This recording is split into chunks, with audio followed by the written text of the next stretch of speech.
नमस्कार, मैं हूं आपका दोस्त रंजन दीक्षित और स्वागत है आपका मेरे चैनल में। आज हम बात करने वाले हैं डीएसपी म्यूचुअल फंड के निफ्टी 150 क्वालिटी 50 इंडेक्स फंड के बारे में। जैसे कि इसका नाम है, ये एक इंडेक्स फंड है और ये निफ्टी 150 क्वालिटी 50 इंडेक्स को मिरर करेगा।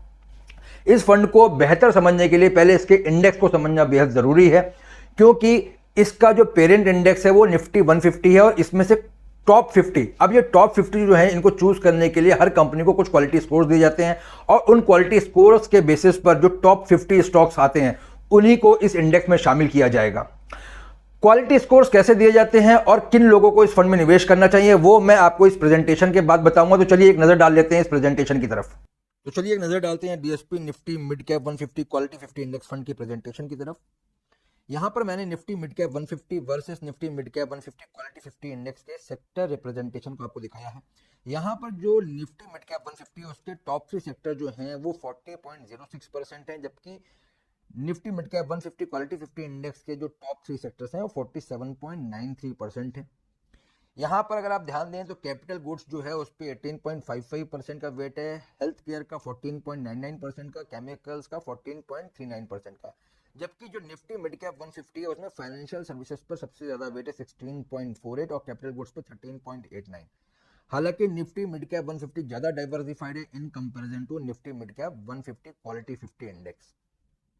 यहाँ पर अब हम बात कर रहे हैं जो टॉप 10 स्टॉक्स हैं उनके वेट को लेकर। तो यहाँ पर निफ्टी मिड कैप 150 के टॉप 10 स्टॉक्स का जो वेट है वो 18.62% है। इसमें सबसे ज्यादा वेट जो है वो अदानी टोटल गैस का है 4.09 और Nifty mid cap 150 quality 50 index के टॉप 10 स्टॉक्स का जो वेट है वो है 31.44% और इसमें जो टॉप 2 स्टॉक्स हैं जिनका 4% से ऊपर का वेट है वो टाटा एलेक्सी का है 4.45% और पेज इंडस्ट्रीज का 4.10% का है। अब यहाँ पर हम एक बार परफॉर्मेंस पे थोड़ा नजर डाल लेते हैं। यहाँ पर निफ्टी मिड कैप 150 दोनों का जो बेस डेट है वो एक है और बेस वैल्यू जो है वो 1000 पॉइंट्स है, जबकि लॉन्च जो हुआ निफ्टी मिड कैप 150 जो है वो 1 अप्रैल 2016 में लॉन्च हुआ और निफ्टी मिड कैप 150 क्वालिटी 50 जो इंडेक्स है वो 24 अक्टूबर 2019 में लॉन्च हुआ। अगर यहाँ पर डेविएशन की बात करें तो देखें तो यहाँ पर जो निफ्टी मिड कैप 150 है जो पेरेंट इंडेक्स है वो ज्यादा डेविएट करता है, 1 साल में भी 5 साल में भी और सिंस इंसेप्शन भी अगर आप देखें तो 21.8% का डेविएशन है, जबकि जो Nifty mid cap 150 quality 50 index है इसका डेविएशन जो है वो कम है, यानी कि ये कम रिस्की है in comparison to Nifty mid cap 150। अगर यहाँ पे हम टोटल रिटर्न की बात करें तो सिंस इंसेप्शन जो है Nifty mid cap 150 quality 50 index ने 18.84% का रिटर्न दिया है, जबकि निफ्टी मिड कैप 150 ने 15.76%, यानी मोटा मोटा 3% का आउट परफॉर्मेंस है Nifty mid cap 150 quality 50 index का। और 5 साल में भी अगर आप देखें तो इसने अपने पेरेंट इंडेक्स को 0.38% से पीछे करा है। 1 साल में थोड़ा सा ये ज्यादा नेगेटिव है, जबकि निफ्टी मिड कैप 150 जो है वो नेगेटिव 0.38% नेगेटिव है और ये नेगेटिव 5.5% है। अब एक नजर डाल लेते हैं इनकी परफॉर्मेंस पर सिंस इंसेप्शन। यहाँ पर निफ्टी मिड कैप 150 अगर आप देखें तो 1000 पॉइंट से शुरुआत हुई थी 2005 से और ये जो है इसका क्लोज आया है 21 जुलाई को 10,972 पॉइंट्स का, यानी कि इसने 10 टाइम्स किया है सिंस 2005। जबकि वहीं पर अगर आप देखें निफ्टी मिड कैप 150 क्वालिटी 50 को तो इसने 2005 के बाद से अभी तक में 15 गुना किया है अपना, और इसका क्लोज पॉइंट आया था 21 जुलाई को 15,968 पॉइंट का, यानी 15 टाइम्स इसने रिटर्न बना के दिए हैं।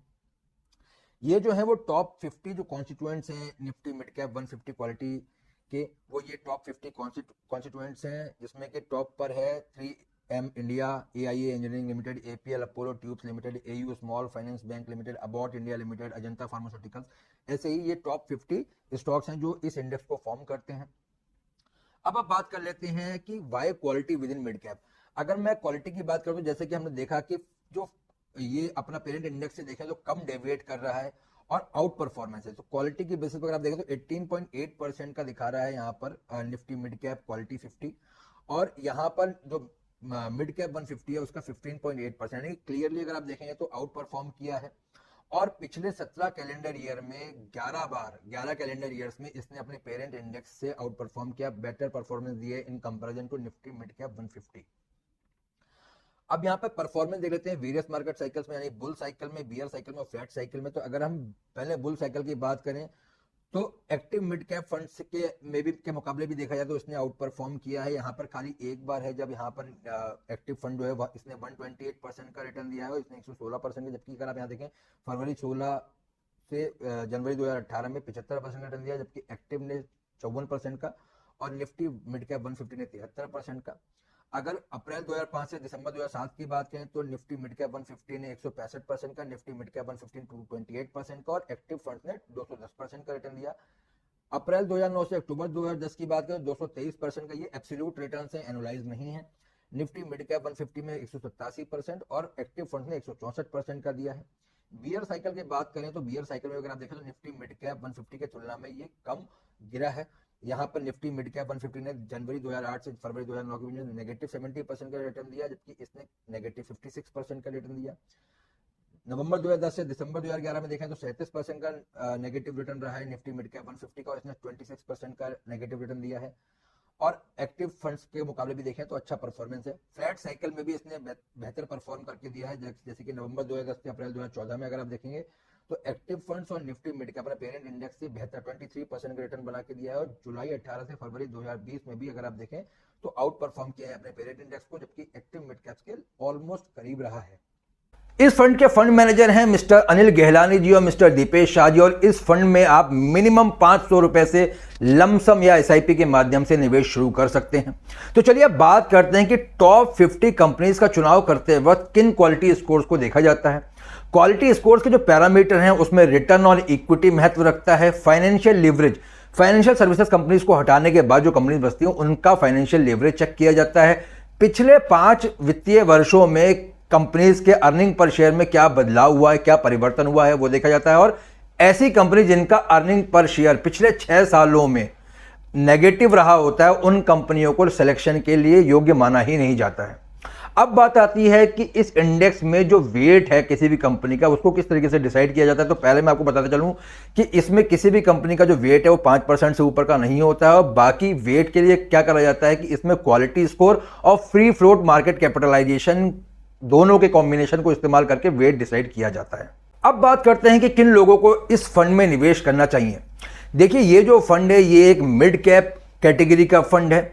ऑल दो इसने अपने पेरेंट इंडेक्स को काफ़ी अच्छे मार्जिन से बीट किया है, लेकिन मिड कैप्स जो होते हैं वो हाई रिस्क जोन में होते हैं और इनमें अच्छी ग्रोथ की संभावनाएं भी ज़्यादा होती हैं।